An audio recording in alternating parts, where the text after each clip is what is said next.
Good morning, everyone.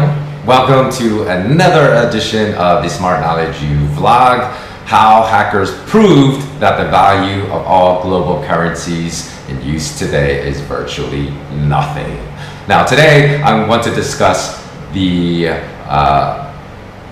alleged success of the Carbonac hacking group.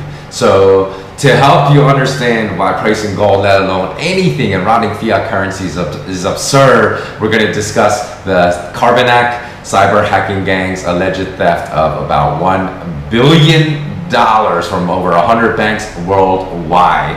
And they achieved this just by hacking into the bank's servers, okay? So out of this minimum probably of $1 billion theft, we never heard of any bank that was having a hard time from these thefts. Think about that. If any other business lost $10 million or $3 million or $6 million, they would have to report that on their financial statements as they reported their quarterly earnings, and you would see a massive hit in which their earnings per that share or for that quarter would take a massive hit. But we never heard about that with any of these banks which the Carbonac hacking group were able to penetrate their systems and then steal $1 billion. Why is that? Because this Carbonac hacking group stole, they said on average from 100 banks, $2.5 million to $10 million. Now I'm sure that this hacking group also probably took more than $10 million. They probably took $50 million, $80 million from some other banks, but of course these losses were too large to report, as they could have triggered a panicked bank run on that bank, so the banks merely left these thefts off their books. But how could you do that? Because if someone stole $20-50 million from Apple, then Apple would have to report it. But as a bank, I'm going to tell you why they could have, and I suspect that they absolutely left these thefts off their books. Okay, now who is this Carbonac hacking group? I hope I'm pronouncing that right, because if you want to Google for yourself, I'll put some links to the information below. It's spelled C-A-R-B-A-N-A-K. They were basically a Russian, a Ukrainian, Eastern European, and Chinese criminal hacking syndicate, and they hit US banks, German banks, and Chinese banks to the tune of $1 billion. Now, again, this is just what's reported, so I suspect that the final theft amount could have been far greater than $1 billion, okay? So if this were true, like I said, why do we not hear of any bank closures? Why do we not hear of any of these $1 billion losses being reported on banks' quarterly earning reports? If they stole from, say, small community banks, then surely a $10 million loss would have shut down that bank. But if they stole from a large global bank, you still can't ignore a $5 million, $10 million, $20 million hit and pretend it didn't happen. Or could you? Because even if banks didn't want to report it publicly, again, because like I said, because they believe the public would lose faith in the security systems, and then as a result, a bank run would materialize, and their banks may possibly go bankrupt and shut down. You just can't cover a $10 million loss. And it was reported that they stole $10 million from some banks and pretend it didn't happen. So what's going on here?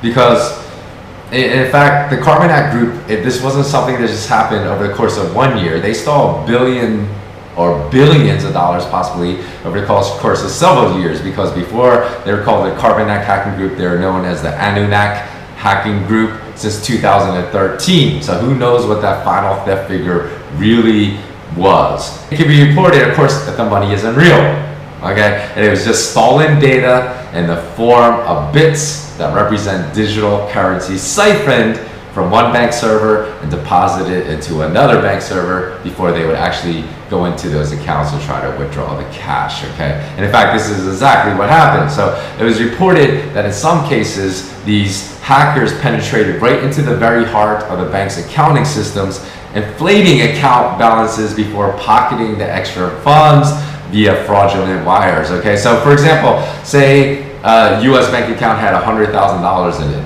The criminals could actually go in and just digitally add a zero to it to make it $1 million, siphon off $900,000 and deposit it into another hard drive on another bank server, and the account holder wouldn't suspect anything. Why? Because if they go check their account balance the next day, they still have $100,000. So in other words, this should explain to you how fraudulent and criminal and deceptive our whole global banking monetary system is today. The fact that hackers can actually invent money out of thin air and then steal that money.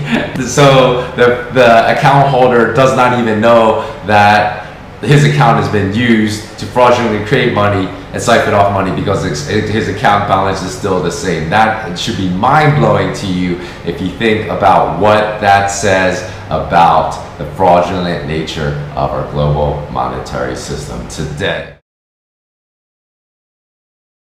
Let me explain to you what happens when real money instead of fake digital fiat currencies get stolen. Earlier this year in Mexico, the Sinaloa drug cartel stole about what amounted to about $8 million of gold-bearing concentrate weighing about 900 kilograms in Mexico from McEwen Mining Company, okay? So because McEwen Mining Company actually had a decrease due to this theft of their inventory of 7,000 ounces of gold, they can't pretend like 7 ounces when they decrease their inventory on their balance sheets by 7,000 ounces that this theft did not happen, okay? So, you know, the interesting thing is, this is what happens when real money, real tangible money gets stolen. But what happens when $1 billion of digital money gets stolen, okay? I searched high and low, and I'm not saying that there's no bank that didn't report this theft, but I searched high and low for, you know, many of the major global banks on their balance sheets to try to find this theft of money that occurred with them, and I couldn't find it listed anywhere, okay? I didn't check every single global bank's financial balance sheet, but I am guessing that none of them reported it, okay?